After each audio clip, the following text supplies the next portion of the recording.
Greetings, Guardians. My name is Bife here. So the season of The Haunted has kicked off with quite a bang.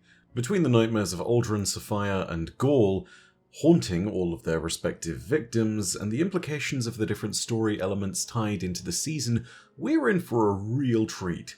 But today I wanted to focus on a relationship between two characters that has been put under a great degree of strain. This is, needless to say, the now frayed friendship of Amanda Holliday and the Crow. If you're not completely up to date with this week's story content, by the way, you really should be, as we're going to be spoiling all of this, and if you hadn't watched that already, maybe go and complete that now, because spoilers throughout? Yeah, there's lots of stuff going on here. Then again, if you clicked onto this video, I can't imagine that you did so without realizing that, so, I mean, yeah, what are you doing here if not the case? Anyway, all of this stuff has been led up to in the story, and it's about to kick off quite dramatically. So, yeah, let's begin with that. All of this was really kicked off by this radio interaction that we got at the very end of the seasonal story this week between Crow and Amanda. Take a listen. We need to talk. This is not a good time. It's never a good time. I've been trying to talk to you for weeks and you keep dodging me. I can't. It's not... Amanda... How long did you know? How long have you known who you were? We're done. We're done here. I do not have time for this, for you, for anything. Wait. I was scared. I am scared. People used to kill me for something I didn't... You don't understand! I cared about you and you lied to me. You wore that mask. You kept secrets from me, pretended to be my friend. Amanda, I am your friend. No, you're not.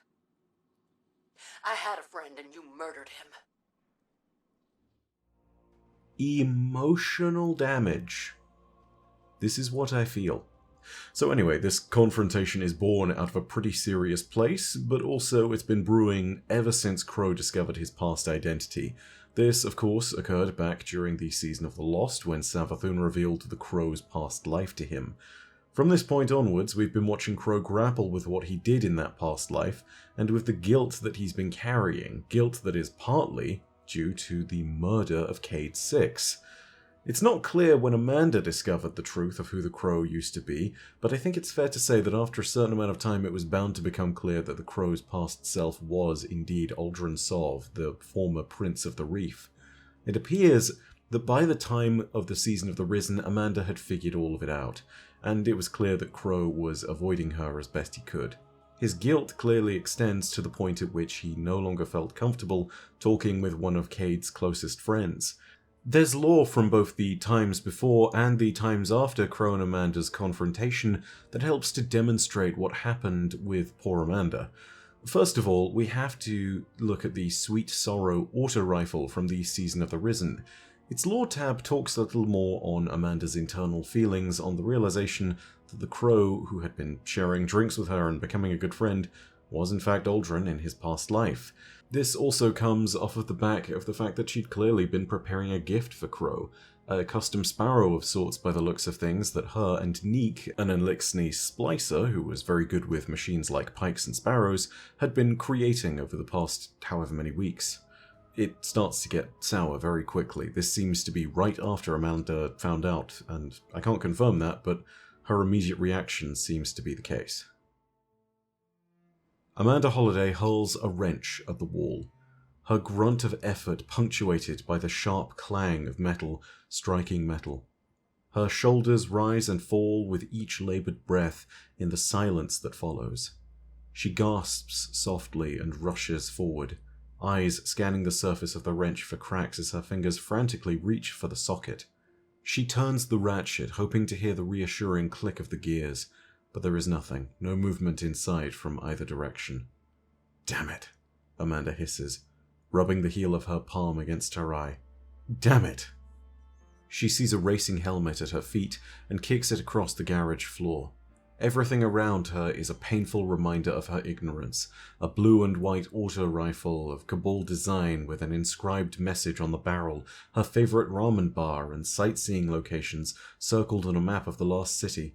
A datapad loaded with coordinates for the old Hakon Precipice racetrack, the nearly finished Sparrow she and Neek had been working on, blazoned with airbrushed feathers of ebony and white.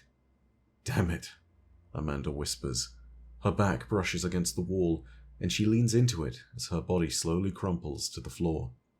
Her head dips to the side and rests on the cold engine of the Sparrow beside her.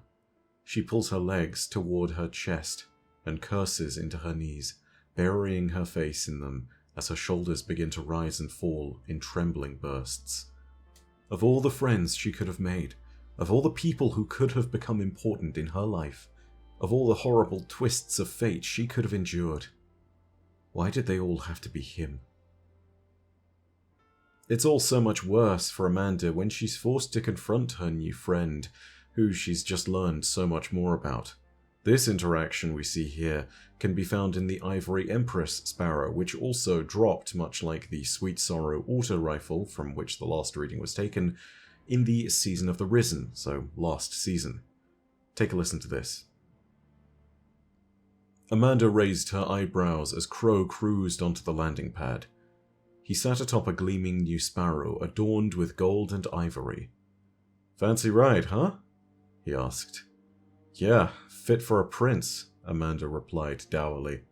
Crow ignored the dig with a wan smile. "It's not mine, just borrowing it while I'm on Earth." Amanda gave a small harumph. "Borrowing it from the Cabal?" Crow rapped one of the curling ivory horns with his knuckle. "How could you tell?" "Guess that means you've got some new friends now," she snapped, sharper than intended. Crow scuffed the ground with his toe. "Not really. I don't have a lot of close friends. There's Glint, of course, but he's more like an appendage." "Well, you used to have plenty of friends," she says, "but that was a lifetime ago." Crow opened his mouth to retort, but stopped short.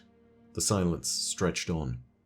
"Don't let me find you on my landing pad when I get back," Amanda finally said, crossing her arms. "This ain't a parking lot." Crow nodded and slowly scooted past, keeping his eyes forward. As Amanda watched him go, she heard a small digital voice chirp. "Did you call me an appendage?" The shipwright smiled, and then immediately caught herself. Her smile curdled into a sour frown.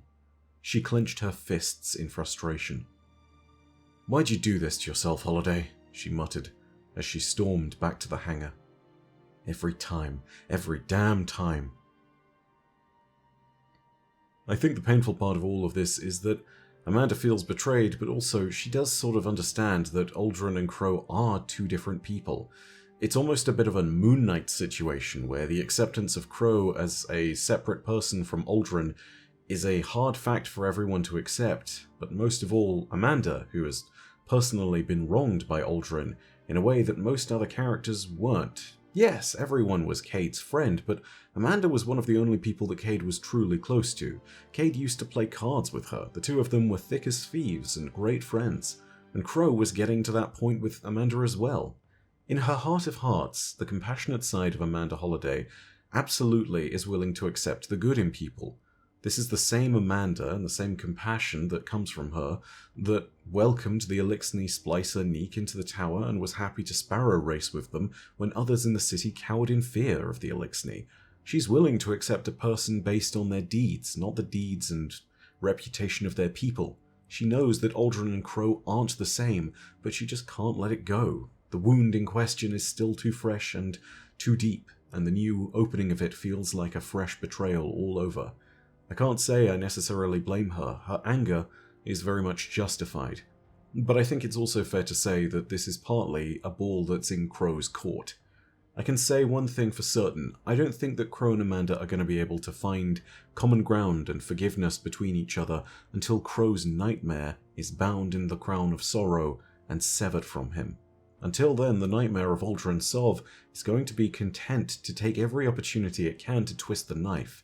Some of those opportunities truly are terrifying. Take a listen to this. Crow is clearly upset in this interaction, and is clearly still trying to protect his friend. But I imagine that with Amanda listening back to all of this and not replying, there's a degree of shock, and also a degree to which she is trying to reconcile and understand all of this herself as well. Take a listen. Checking in from the helm. How's it going on the ground? Miss Holiday, what a pleasant surprise. I've wanted so much to meet you. Don't. Do you feel that, little bird? The urge to wind your fingers around my throat, to squeeze. That's who we are. In time, we'll see if Amanda Holiday and the Crow can repair their ties, but for the moment, I think it's unlikely that we'll see them seeing eye to eye. For that to happen, Crow needs to purge the nightmare that follows him, and more importantly, needs to forgive himself and accept that he isn't the same man as Uldren Sov. Perhaps it is once again a moment where he needs to take that path of proving to himself and to others that that is the case. Severing the nightmare will be most difficult for him. And maybe, in time, Amanda will forgive him and they'll be fast friends again, but all of that remains to be seen. I hope you enjoyed the video though. We'll be getting a lot more content from the Season of the Haunted out. I have a content schedule planned out that's looking roughly daily, and yeah, the next 3 weeks worth of content I think are somewhat secure as far as what I'm going to talk about. I have a good plan in place, and I look forward to sharing it all with you in time. Of course, that all needs to be written though, so haha, another however many thousand words down. Lots more writing to do, lots more stuff to get going. If you want to hear all of it and keep up to date, remember to hit subscribe and the bell next to subscribe. We are very close to 1 million, ladies and gentlemen. Let's go ahead and see if we can push for that. Of course, if you enjoyed the video, also remember to leave a like and leave your own thoughts down below in the comments section. And, of course, know that as per usual, your viewership is quite enough for me. And that in the meantime, my name is Bife. Rodacia ad Astra. I'll see you, Starside.